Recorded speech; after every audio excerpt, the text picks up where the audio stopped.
Hello everyone, welcome to ZKM chemistry classes. तो भाई आज हम पढ़ने वाले बहुत ही सिंपल सा टॉपिक है, छोटा सा टॉपिक है। नाम है उसका थ्योरीज ऑफ कैटालिसिस।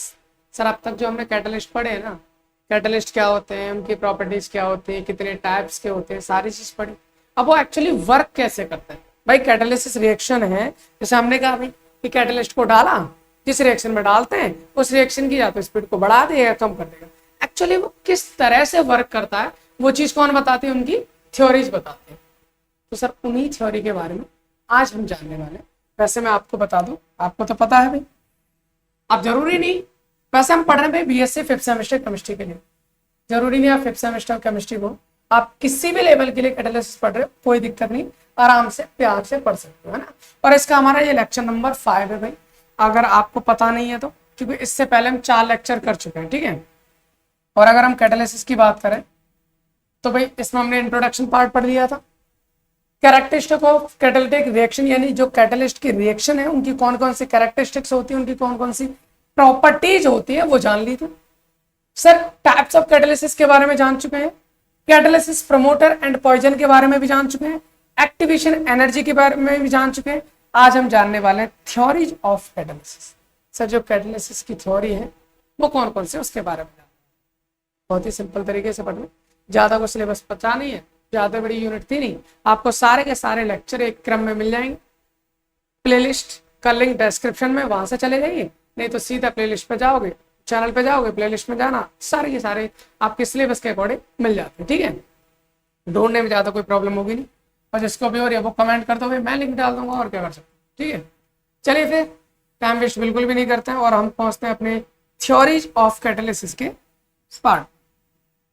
देखिए भैया, बात कुछ ऐसी है कि जब हम कैटलिस्ट की बात करते हैं, कैटलिस्ट किस तरह से काम करता है, तो इसके रिगार्डिंग हमारे पास 2 थ्योरी दे रखी है हमारे सिलेबस में। कौन कौन सी थ्योरी दे रखी है भाई? पहली का नाम है हमारे पास intermediate intermediate compound formation theory. लो भाई, पहली थ्योरी का नाम हम लिख लिए, बिल्कुल लिख लिए। सर दूसरी कौन सी है भाई? दूसरी है अपने पास एडजॉर्प्शन थ्योरी। दूसरी थ्योरी का नाम है एडजॉर्प्शन थ्योरी, ठीक है भाई। अपने पास 2 थ्योरी है, एक है इंटरमीडिएट कंपाउंड फॉर्मेशन थ्योरी और दूसरी है एडजॉर्प्शन थ्योरी। अच्छा, सबसे बड़ी बात, ये दोनों थ्योरी काम कहाँ कहाँ करती है, तो भाई ये चीज भी जाननी चाहिए। जब हम टाइप्स ऑफ कैटालिसिस पढ़ रहे थे, हमने जाना था सर, एक होता है होमोलिसिस कैटालिसिस, होमोजेनस कैटालिसिस, और दूसरा होता है हेट्रोजेनस कैटालिसिस। ये तो बताए थे बिल्कुल। अगर हम बात करें अभी एक्टिवेटेड कॉम्प्लेक्स थ्योरी जो होती है ना, या sorry intermediate compound formation theory जो होती है ना, ये हमारी जो है एप्लीकेबल होती है ओनली फॉर होमोजेनस कैटालिसिस। ये होमोजेनस कैटालिसिस के लिए एप्लीकेबल होती है। मतलब ये हेट्रोजेनस कैटालिसिस की मैकेनिज्म के बारे में कोई जानकारी नहीं देती। सर दूसरी, ये आपकी एप्लीकेबल होती है हेट्रोजेनस कैटालिसिस के लिए। इससे पूछा जाए होमोजेनस दिखाओगे, बोले नहीं, बोले हमें होमोजेनस से कोई मतलब नहीं। ये कहता भाई हम होमोजेनस के हैं, हमें हेट्रोजेनस से कोई मतलब नहीं। ये कहता भाई हम हेट्रोजेनस के हैं, हमें होमोजेनस से कोई मतलब नहीं। और इन दोनों वर्ड्स का मतलब बहुत पहले बहुत प्यार से बता चुके हैं। अगर रिएक्टेंट और कैटालिस्ट दोनों सेम फेज में होते हैं वो आपके होमोजेनस कैटालिसिस होती है, और अलग अलग फेज होती है तो वो हमारे पास हेट्रोजेनस कैटालिसिस। क्लियर है? टाइम वेस्ट बिल्कुल नहीं करते, बड़े प्यार से हम पहुंच जाते हैं इंटरमीडिएट कंपाउंड फॉर्मेशन थ्योरी। ठीक है, क्या है सर, जरा इसके बारे में बताइए। पहली बात भाई, मैंने 1-2 पॉइंट लिख रखे हैं, जरा इनके बारे में पढ़ लीजिए। क्या कह रहा है? This theory is applicable only for homogeneous catalysis. ये तो अभी जान चुके हैं, अभी जाना था ना भाई। इंटरमीडिएट कंपाउंड फॉर्मेशन थ्योरी जो है वो केवल और केवल होमोजेनस कैटालिसिस के लिए ही एप्लीकेबल होगी, पहली बात। दूसरी बात क्या भाई, according to this theory a catalyst, भाई इस थ्योरी के अनुसार क्या होता है, a catalyst must chemically combined with 1 और मोर रिएक्टेंट। मतलब ये कह रहा है कि कोई कैटालिस्ट होगा वो आपका मस्ट का मतलब निश्चित ही कंबाइंड करेगा, केमिकली जुड़ेगा किसके साथ, एक या एक से ज्यादा रिएक्टेंट के साथ, to form an unstable intermediate, और उसके बाद एक अनस्टेबल इंटरमीडिएट बनाता है, विच डिकम्पोजेस और कंबाइंड लेटर, जो बाद में डिकम्पोज होता है या फिर कंबाइंड होता है विद अदर रिएक्टेंट, किसी दूसरे रिएक्टेंट के साथ, टू फॉर्म प्रोडक्ट, और प्रोडक्ट को फॉर्म कर देता है, एंड कैटलिस्ट इज रीजनरेटेड, और कैटलिस्ट हमारा क्या होता है, रीजनरेट हो जाता है। कहेंगे सर जो भी आपने पढ़ा ना आपको समझ में आया, लेकिन हमारे ऊपर से चला गया ना, हमें कुछ भी समझ में नहीं आया सर, क्या आएगा।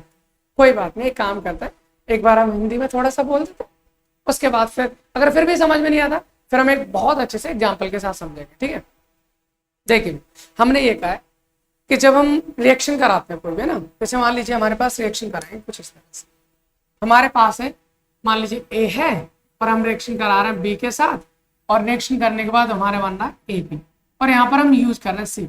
आपको भाई क्लियर होना चाहिए, क्या क्लियर होना चाहिए कि सर ये जो ए और बी है ना, दे आर रिएक्टेंट्स। भाई जो रिएक्शन करता है वो रिएक्टेंट कहलाता है, और जो रिएक्शन के बाद बनता है उसको हम प्रोडक्ट कहते हैं। इसमें तो किसी को कोई समस्या होनी नहीं चाहिए। सर ये जो सी है ना, ये जो सी है इसी को हम क्या बोल रहे हैं, कैटलिस्ट बोल रहे हैं। इतनी बात समझ में आ रही है। तो हम ये कहना चाह रहे हैं जब किसी रिएक्टेंट से प्रोडक्ट बनता है हम कैटलिस्ट यूज करेंगे, तो जो कैटलिस्ट है वो निश्चित ही इनमें से किसी एक रिएक्टेंट के साथ रिएक्शन करेगा, और रिएक्शन करने के बाद एक अनस्टेबल इंटरमीडिएट बनाएगा जो किसी दूसरे रिएक्टेंट के साथ रिएक्शन करके प्रोडक्ट बना देगा। बस यही बोला है इस पूरे सेंटेंस में, यही बोला है, इसके अलावा कुछ बोला ही नहीं। ठीक है, चलिए आते हैं करते हैं बात, क्या प्रॉब्लम है। अच्छा यहाँ पर इसको समझते चलो, इसकी मैकेनिज्म देख लेते हैं भाई, काम कैसे करता है। तो बहुत ही आसान तरीका सर होगा ये, अपने पास जो है ना जो कैटलिस्ट है ये एक्चुअली कंबाइंड करेगा। हमने क्या किसी एक रिएक्टेंट के साथ, कोई सा भी रिएक्टेंट हो सकता, मान लीजिए ए प्लस सी कर दिया हमने, कैटलिस्ट ए के साथ रिएक्ट कर रहा पहले, और रिएक्ट करने के बाद बना लेता है ए सी। ये प्रोडक्ट नहीं है, they are reactant, it is reactant catalyst, this is what is this, AC, this is हम बोल सकते हैं इंटरमीडिएट, इंटरमीडिएट बन गया। और सर ये जो इंटरमीडिएट बना है ना ये हमारा अनस्टेबल है, इतना ध्यान रखना। क्या है, अनस्टेबल है, मतलब स्टेबल नहीं है, बहुत जल्दी से टूट जाता है। ये इंटरमीडिएट है। ये क्या था भाई, ये था हमारे पास कैटलिस्ट, ये कैटलिस्ट, और ये क्या है, ये हमारे पास रिएक्टेंट है। ये तो पता है ना, बिल्कुल। अब ये स्टेप 1 होगी। अब स्टेप 2 में क्या होगा, जो हमारे पास इंटरमीडिएट बना है ना ये किसी बचे हुए दूसरे रिएक्टेंट के साथ रिएक्शन करेगा। भाई हमारे पास 2 रिएक्टेंट थे, एक ए था दूसरा बी था। अब ए पहले सी के साथ मिलकर एसी बना लिया। अब जो एसी बना, बचा कौन, बी बचा है ना, बी, उस बचे हुए रिएक्टेंट के साथ रिएक्शन करेगा, और रिएक्शन करने के बाद पहले जहां से ए और सी के बीच का बॉन्ड टूटेगा, डिकम्पोज होगा, फिर वो ए बी के साथ जुड़ेगा और बना लेगा ए बी, और जो कैटलिस्ट था उसको वापस से बाहर भेज देगा। ये बन गया हमारे पास प्रोडक्ट, और ये निकल गया वापस से कैटलिस्ट। भाई कैटलिस्ट की तो नेचर होती, कहता सर मैं आऊंगा रिएक्शन में पार्टिसिपेट करूंगा लेकिन खत्म नहीं कर पाऊंगा मुझे, आप मुझे यूज में ले लो, लेकिन मैं बाद में रिएक्शन कंप्लीट होने के बाद वापस से उतने अमाउंट में बाहर निकल जाऊंगा। ये कैटलिस्ट की खासियत होती है, बिल्कुल होती है। तो भाई हमारे पास ये होगी, क्या है हमारे पास, इंटरमीडिएट कंपाउंड फॉर्मेशन थ्योरी। इसमें जो कैटलिस्ट होता है पहले किसी रिएक्टेंट के साथ रिएक्ट करता है, कंबाइंड होता है, और कोई इंटरमीडिएट बनाता है जो अनस्टेबल होता है, और वो अनस्टेबल इंटरमीडिएट किसी दूसरे रिएक्टेंट के साथ मिलकर प्रोडक्ट का फॉर्मेशन करता है और कैटलिस्ट को बाहर निकाल देता है। आई होप इतनी बात समझ में आई होगी। अच्छा ये कहाँ यूज होती है भाई, ये हमारे पास होमोजेनस कैटलिस्ट में यूज होती है। एक काम करते हैं, इसका भी एक एग्जाम्पल लिख लेता हूँ होमोजेनस कैटलिस्ट का ना, एक एग्जाम्पल के साथ करते हैं। हमने होमोलिसिस में एक एग्जाम्पल किया था, SO2 हमारे पास गैस होती है प्लस O2 हमारे पास गैस होती है, और ये बनाते क्या SO3 जो हमारे पास गैस होती है, और यहाँ पर हमने जो कैटलिस्ट लिया था वो लिया था नाइट्रिक ऑक्साइड यानी कि NO, और ये भी हमारे पास क्या होता है, गैस।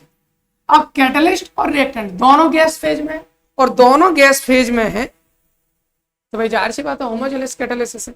आप इसको बैलेंस भी कर सकते हो भाई, बैलेंस करोगे तो इधर एक सल्फर है, उधर भी एक सल्फर है, इधर 2 to 4 ऑक्सीजन है, इधर 3, काम करो इधर 2 कर लो, इधर भी 2 कर लो, कोई दिक्कत नहीं है, बैलेंस कर सकते हो। ना भी करने का मन हो तो कोई जबरदस्ती नहीं है, मत करिए, बस हाँ कॉन्सेप्ट समझ में आना चाहिए। अब होता क्या है ये सुन लीजिए, होता ही है भैया, सबसे पहले जो कैटलिस्ट है, कैटलिस्ट कौन है भाई, NO है, NO गैस, यही है ना नाइट्रस ऑक्साइड, ये किसी न किसी रिएक्टेंट से रिएक्शन करता है और इस रिएक्शन में O2 के साथ रिएक्शन करता है, इसके साथ करेगा O2 के साथ रिएक्शन करेगा, ठीक है ना। अब ये O2 के साथ रिएक्शन करके जो नाइट्रिक ऑक्साइड है ना वो बनाता है NO2, नाइट्रोजन डाइऑक्साइड। सर ये बनता, आप बैलेंस इसको भी करना चाहो तो कर सकते हो, इसमें भी 2 लगाना पड़ेगा तो यहाँ पर भी 2 लगाना, ठीक है। अब जो NO2 हमारे पास बना है, इनमें से एक मॉलिक्यूल आएगा, एक SO2 के साथ रिएक्शन करेगा और SO2 के साथ रिएक्शन करने के बाद बनाएगा क्या, SO3, एक ऑक्सीजन इसको दे देगा, वापस से NO निकल जाएगा। सर ये क्या है, अब यहाँ पर कुछ चीजें बता दूं मैं आपको। ये हमारे पास क्या था, कैटलिस्ट, क्या ये कैटलिस्ट, बाद में देखो कैटलिस्ट NO है ना, वैसा का वैसा निकल आया है कि नहीं। आप इसको भी बैलेंस कर सकते हो, हमारे पास कितने थे भाई, 2 NO2 थे, 2 ये SO2 यूज हो रहे थे, 2 ये बन जाएंगे, 2 ये 2 ये NO वापस में। तो कैटलिस्ट विदाउट कंज्यूमिंग रीजनरेटेड, मतलब बिना कंज्यूम हुए वापस से जनरेट हो जाता है, NO आपका मिल जाता है। ये कैटलिस्ट है, ये कैटलिस्ट है। इसके बाद ये क्या बन गया हमारे पास, प्रोडक्ट बन गया। ये क्या बन गया, प्रोडक्ट बन गया। ये क्या है सर, इंटरमीडिएट, इंटरमीडिएट। और O2 और SO2 क्या है, ये रिएक्टेंट है। तो सिंपल कहानी हमारे पास ये कहना चाह रहे हैं कि सबसे पहले जो कैटलिस्ट है NO, वो O2 के साथ रिएक्शन करके NO2 बनाता है, जो इंटरमीडिएट बनता है, और यही NO2 दूसरे कैटलिस्ट रिएक्टेंट के साथ मिलकर क्या बना देता है, प्रोडक्ट बना देता है और कैटलिस्ट वापस मिल जाता है। सर इसी को कहा जाता है intermediate compound formation theory. I hope इतनी बात समझ में आ रही होगी, जिसमें कोई भी दिक्कत नहीं होनी चाहिए। अगर कोई दिक्कत आ भी रही कमेंट बॉक्स खाली कमेंट कर दीजिए भाई, आपको सॉल्यूशन तो मिल ही जाएगा। अब दूसरी बात आती है सर इस थ्योरी की कुछ रोक टोक, लिमिटेशन। क्या लिमिटेशन है? Limitations of intermediate compound formation theory ये है, the intermediate compound formation theory fails to explain the mechanism of heterogeneous catalyst. ये तो पता है, पहले ही पढ़े थे, अभी अभी जाने थे। ये थ्योरी केवल होमोजेनस कैटालिसिस के बारे में बताती है, हेटेरोजेनस के बारे में कोई भी जानकारी नहीं देती। दूसरी चीज, also fail to explain action of catalytic promoter and poison. ये हमारे कोई भी कैटालिस्ट का प्रमोटर है या पॉइजन है, उसकी क्या मैकेनिज्म है उसके बारे में भी कोई आइडिया नहीं देती। तो ये हमारे ड्रॉबैक है इसके, है ना। अभी हम चलते हैं सेकेंड थ्योरी, जिसका नाम है एडजॉर्प्शन थ्योरी। है बहुत ही सिंपल सी थ्योरी है, अच्छी थ्योरी है। पहली कहानी वही है, sir this theory applicable only for heterogeneous catalysis based on adsorption. Sir ये थ्योरी केवल हेटेरोजेनस कैटालिसिस को मतलब बताती है, उसको एक्सप्लेन करती है।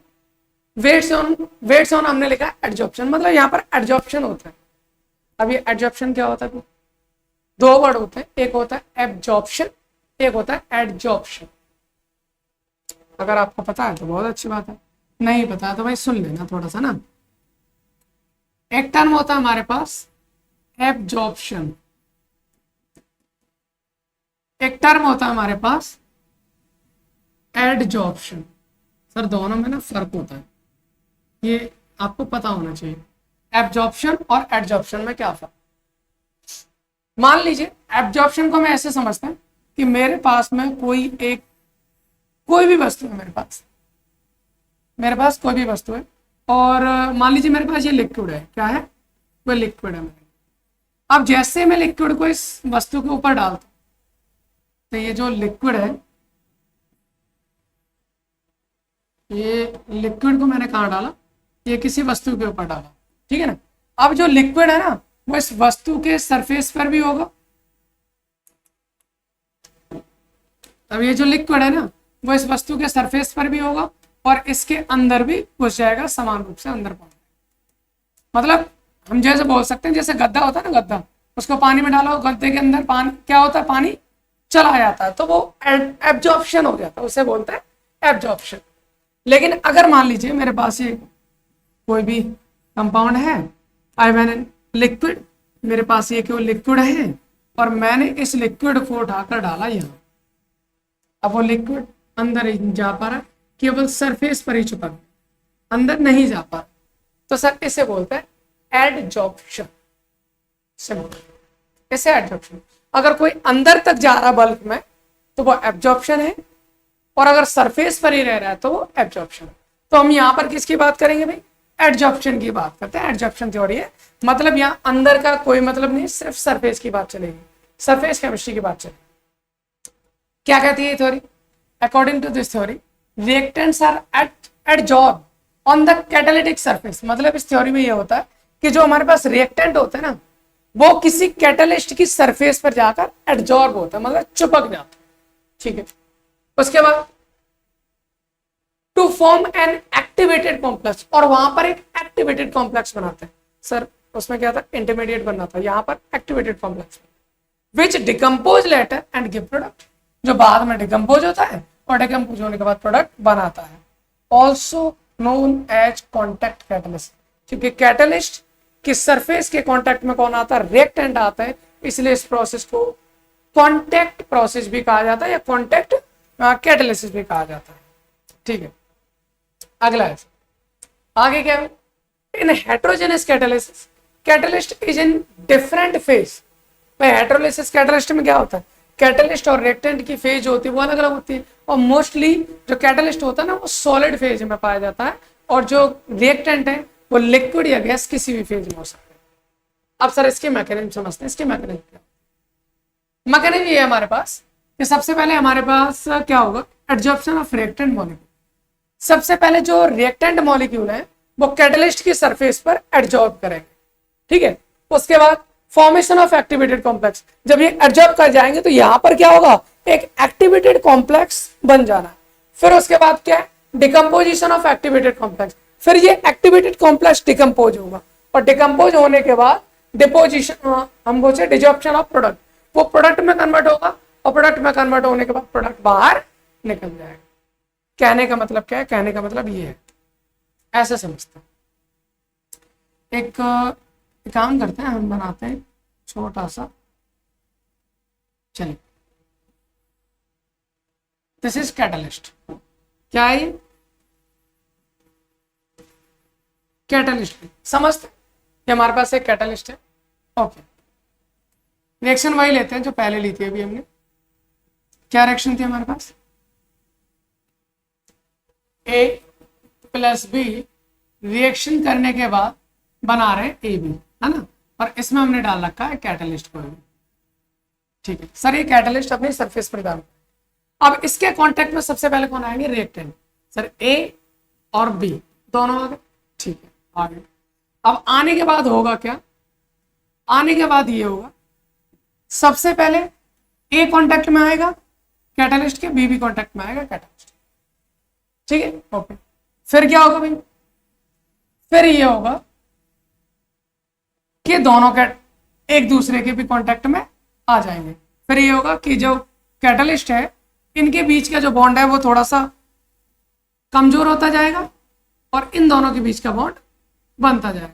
Sir this is activated complex, activated, ठीक है। अब क्या होगा, जो एक्टिवेटेड कॉम्प्लेक्स बना है, जो एक्टिवेटेड कॉम्प्लेक्स बना है, फाइनली ये होगा कि इनके बीच का बॉन्ड खत्म, इनके बीच का बॉन्ड क्या हो जाएगा, खत्म हो जाएगा, और इनके बीच का बॉन्ड जो है वो बन जाएगा, और बनने से क्या होगा, रिएक्टेंट अलग प्रोडक्ट अलग। अब ये क्या बन गया भाई, ए बी बन गया ना, तो प्रोडक्ट बन गया, मतलब यही कहानी है।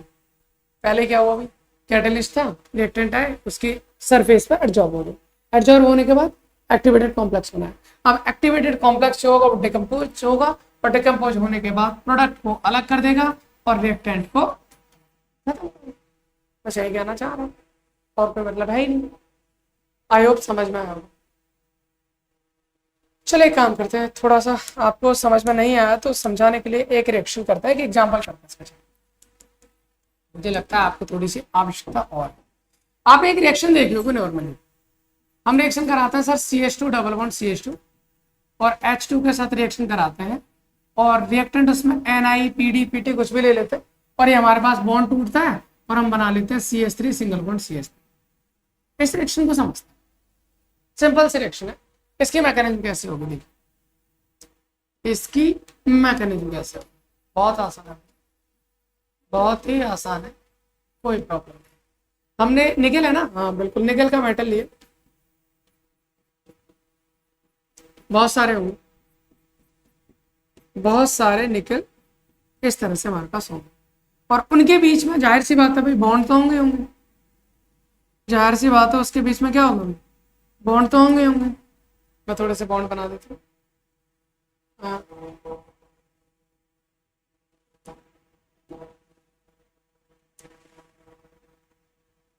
ठीक है, ये आपस में मेटेलिक बॉन्ड से जुड़े होते हैं।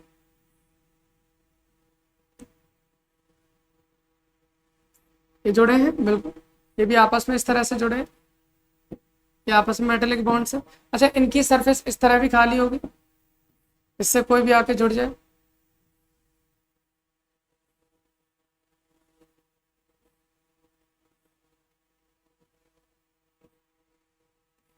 ये है हमारे पास क्या है भाई, एक कैटलिस्ट बना दिया मैंने निकल का, ठीक है ना, निकल का एक मेटल है, कोई दिक्कत।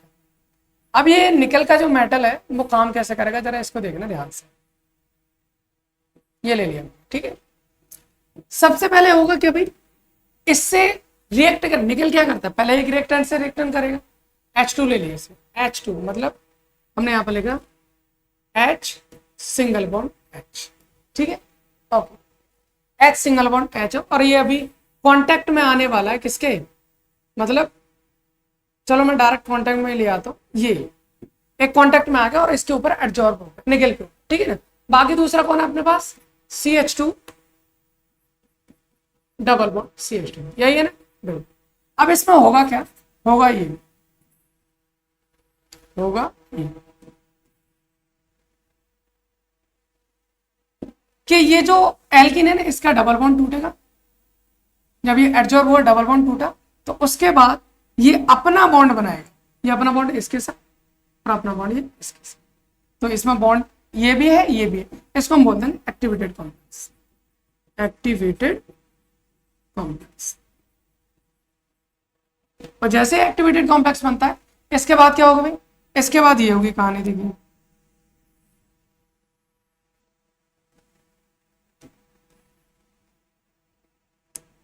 इसके बाद कहानी होगी कि ये थोड़ा सा क्या होगा, यहाँ के बीच का बॉन्ड ब्रेक होगा और ये बॉन्ड ब्रेक होने के बाद ये इससे थोड़ा क्या हो जाएगा, अलग हो जाएगा, ये उससे थोड़ा अलग हो जाएगा, सही है, इससे अलग हो जाएगा और यहाँ पर बीच में क्या बनाएगा, यहाँ पर पूरे बॉन्ड बना लेगा, ये भी बॉन्ड ये भी बॉन्ड, और इससे क्या हुआ फिर आगे जाके ये हो गया कि जो कैटलिस्ट है वो अलग निकल गया और प्रोडक्ट आपका अलग निकल जाएगा, जिसको आप लिख सकते हो CH3 सिंगल बॉन्ड CH3। बस कहने का मतलब है पहले H2 आया, इससे एडजॉर्ब हुआ, फिर दूसरा रिएक्टेंट आया, इसके साथ एक्टिवेटेड कॉम्प्लेक्स बनाया, फिर एक्टिवेटेड कॉम्प्लेक्स डिकम्पोज हुआ और डिकम्पोज होने के बाद प्रोडक्ट बना। आई होप दोनों थ्योरीज के बारे में आपको बहुत अच्छे से समझ में आया होगा। कोई भी प्रॉब्लम है तो आप कमेंट कर सकते हो। और अभी हम इस लेक्चर को यहीं समाप्त करते हैं। अगले लेक्चर में हम जानने वाले हैं बहुत ही अच्छी चीज़ों के बारे में, और डिजॉर्प्शन, रीजनरेशन किस तरह से होता है, क्या होता है, वो सारी चीज़ें जानेंगे। बाकी इसके अलावा जो भी सिलेबस बचा हुआ उसको कवर करेंगे।